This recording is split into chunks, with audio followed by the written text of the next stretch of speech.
प्रसन्न है, आह्लादित है और प्रतीक्षारत माननीय प्रधानमंत्री महोदय के संबोधन की। माता की, भारत माता की, भारत माता की।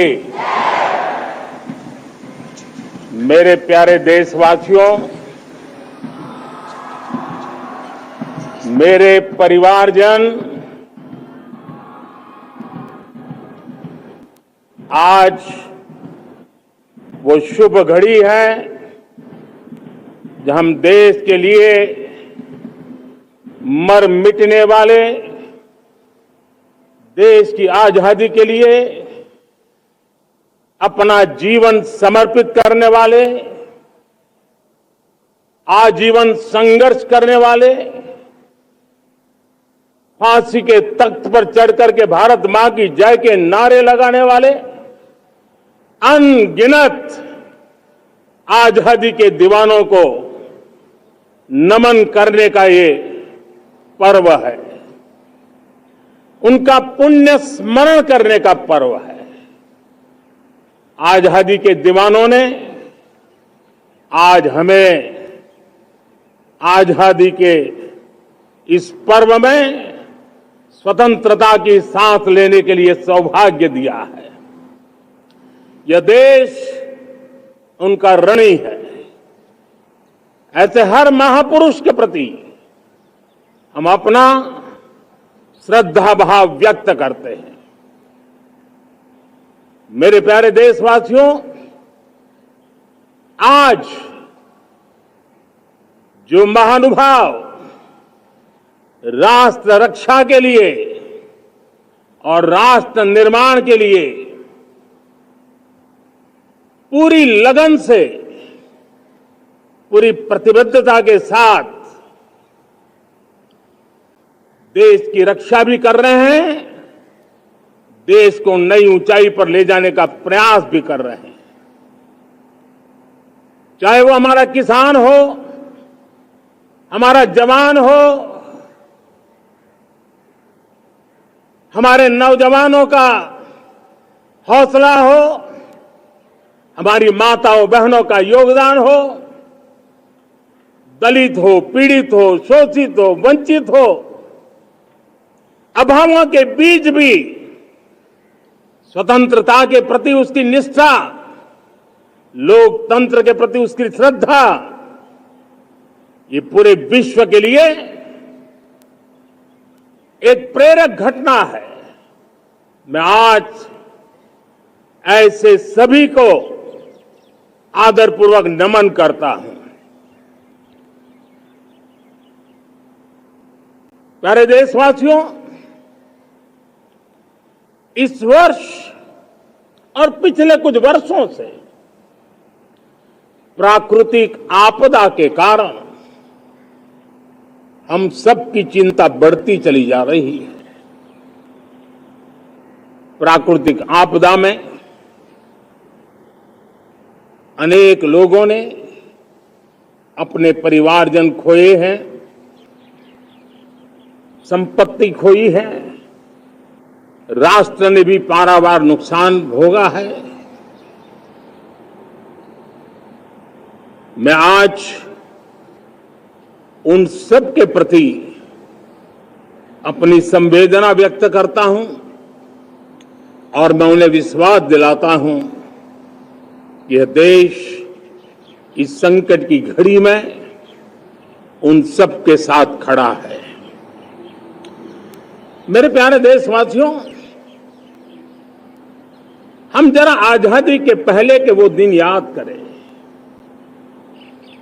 सैकड़ों साल की गुलामी, हर कालखंड संघर्ष का रहा। युवा हो, बुजुर्ग हो, किसान हो, महिला हो, आदिवासी हो,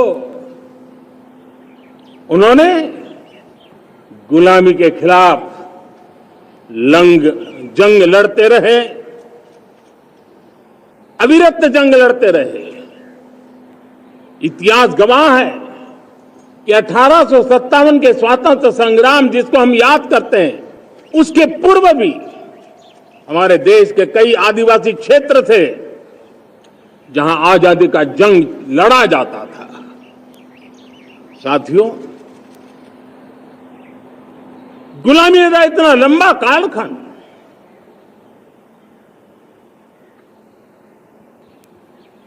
जुल्मी शासक, अपरंपार यातनाएं, सामान्य से सामान्य मानवीयों का विश्वास तोड़ने की हर तरकीबें, उसके बावजूद भी उस समय की जनसंख्या के हिसाब से करीब 40 करोड़ देशवासी आजादी के पूर्व 40 करोड़ देशवासियों ने वो जज्बा दिखाया, वो सामर्थ्य दिखाया, वो एक सपना लेकर के चले, एक संकल्प लेकर के चलते रहे, जूझते रहे। एक ही स्वर था, वंदे मातरम। एक ही सपना था, भारत की आजादी का। 40 करोड़ देशवासियों ने, और हमें गर्व है कि हमारी रगों में उन्हीं का खून है। वो हमारे पूर्वज थे। सिर्फ 40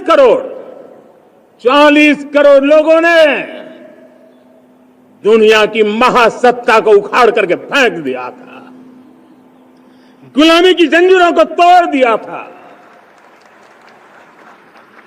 अगर हमारे पूर्वज, जिनका खून हमारी रगों में है, आज हम तो 140 करोड़ है। अगर 40 करोड़ गुलामी की बेड़ियों को तोड़ सकते हैं, अगर 40 करोड़ आजादी के सपने को पूर्ण कर सकते हैं, आजादी लेकर के रह सकते हैं, तो 140 करोड़ देश के मेरे नागरिक, 140 करोड़ मेरे परिवारजन अगर संकल्प लेकर के चल पड़ते हैं, एक दिशा निर्धारित करके चल पड़ते हैं, कदम से कदम मिलाकर, कंधे से कंधा मिलाकर अगर चल पड़ते हैं, तो चुनौतियां कितनी भी क्यों ना हो, अभाव की मात्रा कितनी ही तीव्र क्यों ना हो, संसाधनों के लिए जूझने की नौबत हो, तो भी हर चुनौती को पार करते हुए हम समृद्ध भारत बना सकते हैं। हम 2047 विकसित भारत का लक्ष्य प्राप्त कर सकते हैं। अगर 40 करोड़ देशवासी अपने पुरुषार्थ से, अपने समर्पण से, अपने त्याग से, अपने बलिदान से आजादी दे सकते हैं, आजाद भारत बना सकते हैं, तो 140 करोड़ देशवासी उसी भाव से समृद्ध भारत भी बना सकते हैं। साथियों, वो एक समय था जब लोग देश के लिए मरने के लिए प्रतिबद्ध थे और आजादी मिली थी। आज ये समय है देश के लिए जीने की प्रतिबद्धता का। अगर देश के लिए मरने की प्रतिबद्धता आजादी दिला सकती है, तो देश के लिए जीने की प्रतिबद्धता समृद्ध भारत भी बना सकती है।